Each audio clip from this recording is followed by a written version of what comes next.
Hello, welcome to Alyssa Teens Reviews, and this is my review for Star Trek Picard, Season 3, Episode 6, The Bounty.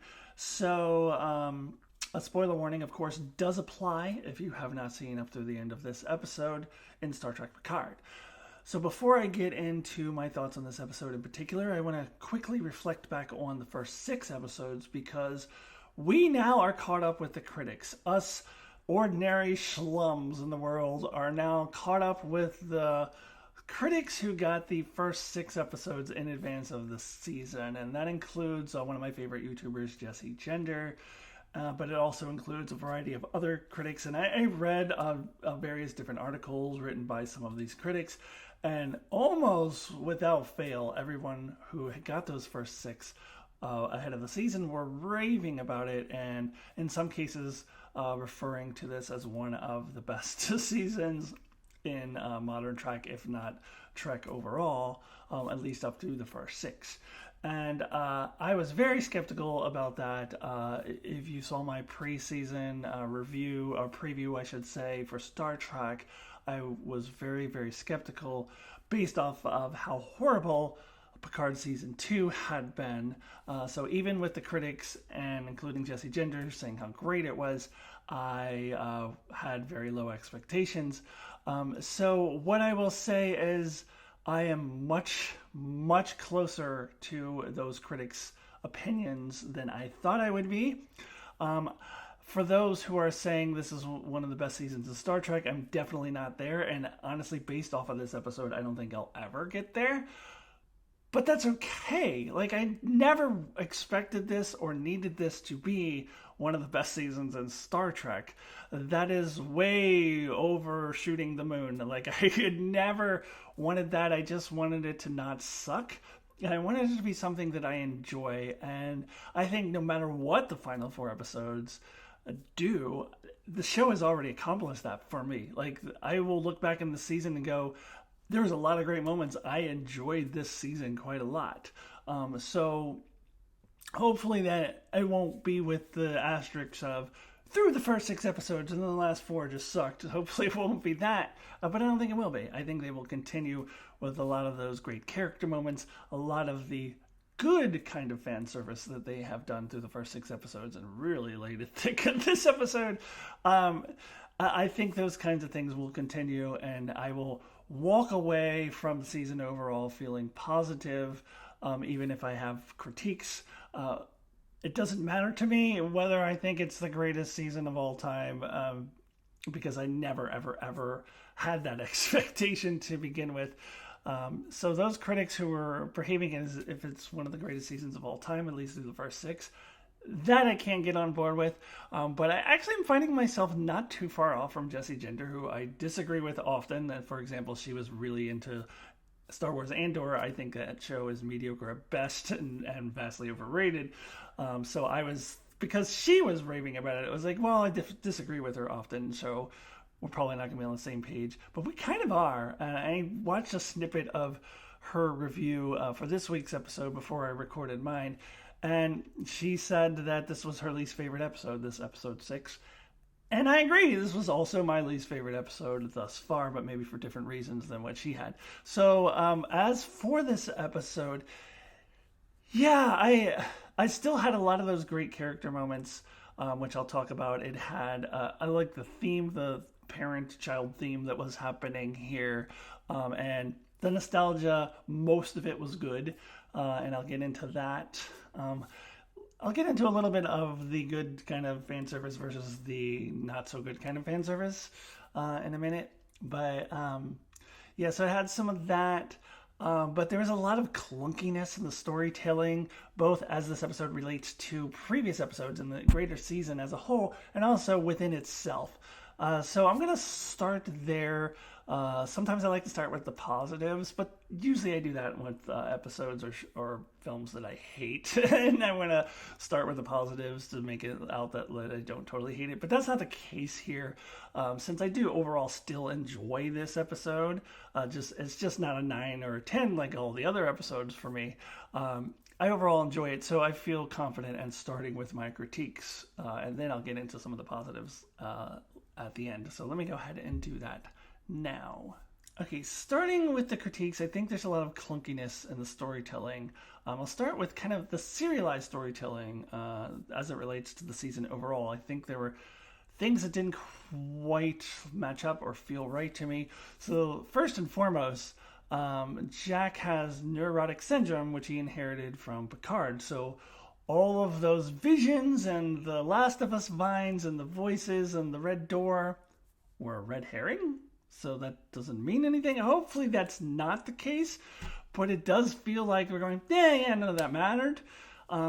I can take some relief in that he's not a changeling, it appears. I was like 99% sure that he was a changeling, and that appears not to be the case, which I'm glad they're not going in that direction.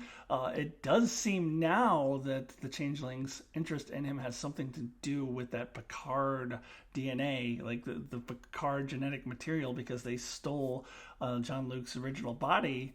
So they want something from that Picard DNA or something. I don't know what it is. Borg. I don't know what that is, but that seems to be now what the changeling's interest is in him.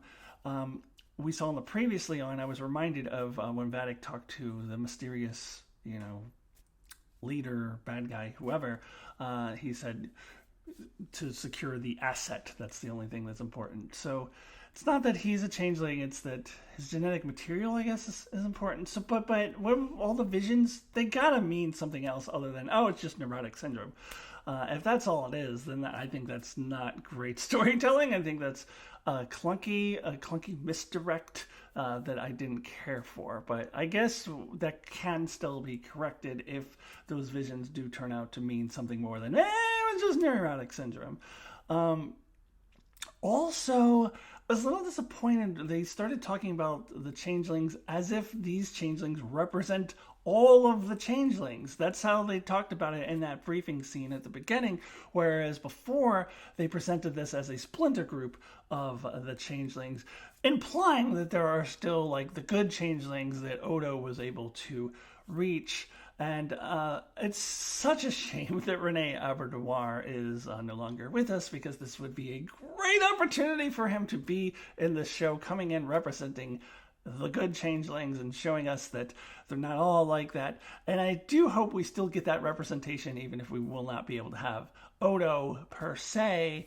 I still think we need that. Otherwise, if they're saying all of the changelings are like this now, which was the implication in this episode, then that undercuts the ending of Deep Space Nine. And Odo went off in this dramatic, teary-eyed scene saying goodbye to Kira, went into the Great Link, so that meant nothing. So I'm going to need to see some sort of representation of the good changelings in some way, or at least a reminder that this is just a splinter group and not representative of all the changelings, which is what they implied earlier in the season. Now they seem to be speaking as if these are just the changelings, not a splinter group of them. So again, this is something that can be corrected later in the season, but if they don't, then it's going to be a big red mark against the season for me. Now let's get into some of the storytelling within this episode. There's some weird editing things. So the thing that really stood out to me like a sore thumb was when Jack Crusher and Sydney LaForge are installing the stolen cloaking device. At what point did the Titan travel to the Daystrom station? That was really confusing to me.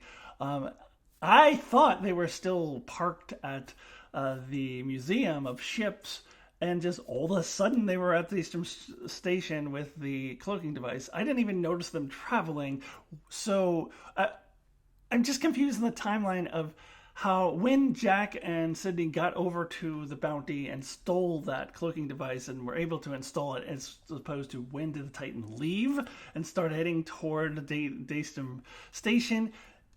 It was very confusing to me. Maybe that was just me, but I also feel like I shouldn't have ever perceived it that way, if it was edited well, and if it was done well. Maybe other people didn't perceive it that way, but I still think that it wasn't edited well.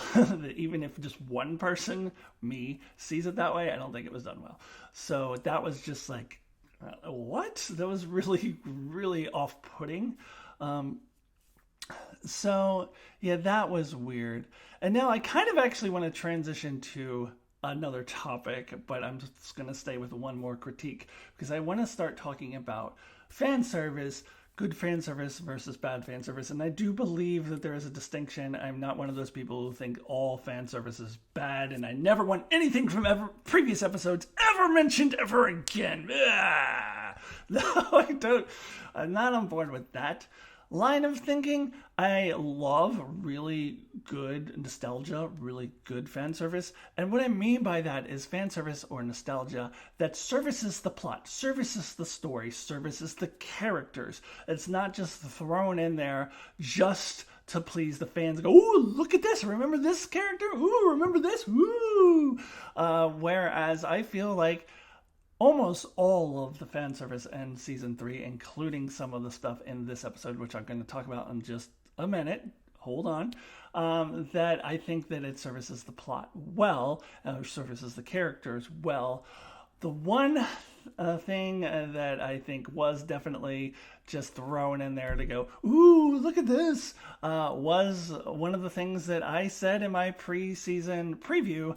I thought there was no way they were going to be able to do it without just kind of throwing it in there just for the sake of it, and that is Moriarty. I definitely think that he was just thrown in there going, ooh, look at this, it's Moriarty, and it made no sense. This is another part of that. It's also related to that clunky kind of storytelling. Like, I didn't quite understand what he was, how he related to the other Moriarty. Riker made a comment, oh, this is not the same Moriarty that we encountered before, and yet he seemed to remember them. I was very confused. I didn't think that this needed to be there. This was 1,000,000% just thrown in there to go, ooh, look at this, it's Moriarty, ooh! And that's the bad kind of fan service. It doesn't service the plot or the story of the characters. It's just there, and I didn't like that, but I predicted that before the season started. I actually predicted that would be the case of Moriarty and Lore, because in the preseason trailer they made us think Lore was going to be in the season, but he actually wasn't. It's not actually Lore, and I'll get to that in just a minute. I'll get there. First, let's transition now to talking about the good kind of fan service in this episode. We had that scene where they visited the ship museum, and Jack and Seven are sitting on the bridge kind of waxing nostalgia, and turns out Jack was a starship aficionado, which I do buy. There are people who are like really into naval ships and stuff like that today, so I can definitely buy this, that he would be into starships even before he knew who Picard was his father. So he first points out the New Jersey, which I'm sure some other YouTube channel will tell you what that is. I'm sure that's a reference to something. I don't know what it is too.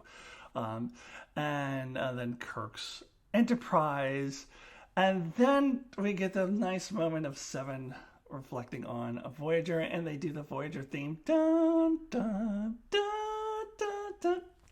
That's so nice.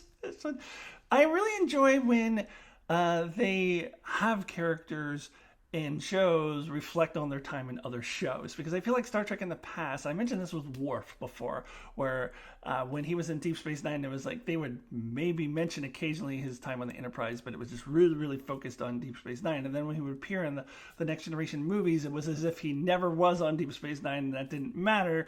Whereas here they kind of integrated both parts of Worf's history into this show, and I feel like they haven't really dove into how much Voyager meant to Seven. They have mentioned, they've name dropped Janeway a couple times all throughout the first 3 seasons, at least once per season. They've name dropped Janeway and how she's still an advocate for Seven. But to have her sit there and talk about how much Voyager meant to her and how they were her family, That was such a nice moment. I really, really appreciated that. And the Voyager theme going underneath that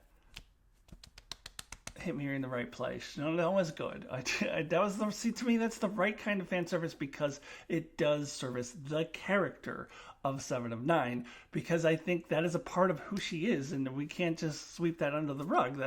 That's a very, very important part of who she is. So I kind of loved it. So yeah, for the most part, I do think that the fan service has been pretty good. Now, let me get into the Brent Spiner of it all, because we were misdirected into thinking that that was lore in the preseason trailer, and it is partially lore. So there's going to be a scene later on where the partition part of him turns to lore, and Geordi's going to go lore because we saw that in the preseason trailer. But it's not just lore. It's this new invention by Alton Sung, I guess before he died, of like incorporating all of the different Sung inventions. He mentioned Lal too. Lal's in there, and lore and data and B4 are all kind of integrated into this one being, but they haven't fully integrated together yet. They're just kind of separated out at this point, and he was never able to finish it. And do I think that's maybe a little bit of a stretch to get Brent Spiner in? Slightly, but I like it. It works for me overall. I much prefer this and to having another ancestor of Soong or relative of Soong being played by Brent Spiner. I still need to see how this plays out and what they do with it moving forward. But so far, I think this is the kind of fan service that is working for me. And I don't feel that it undercuts either of the dramatic deaths of Data. That was one of the best moments of Picard Season 1, was the Data-Picard exchange. And I don't think that this undercuts that. I do think that, because this is going to be something different. It's not just Data. It's going to be a new sort of being. And so I'm sure we'll see it evolve as the season goes on. So that did work for me. All right, so I'm running out of time here, but I want to quickly talk about some other things that I really enjoyed. A lot of the great chemistry between the characters continued. Worf is now getting to interact with the other characters, and that was a lot of great stuff there. A lot of good Worf and Riker back and forth. We had gotten one in the preseason trailer where Worf said he was a pacifist, and Riker says we're all going to die. But this was even better in context, because we didn't have the context when we saw that in the trailer. So even though I had seen it before, I laughed out loud because it was better within the context.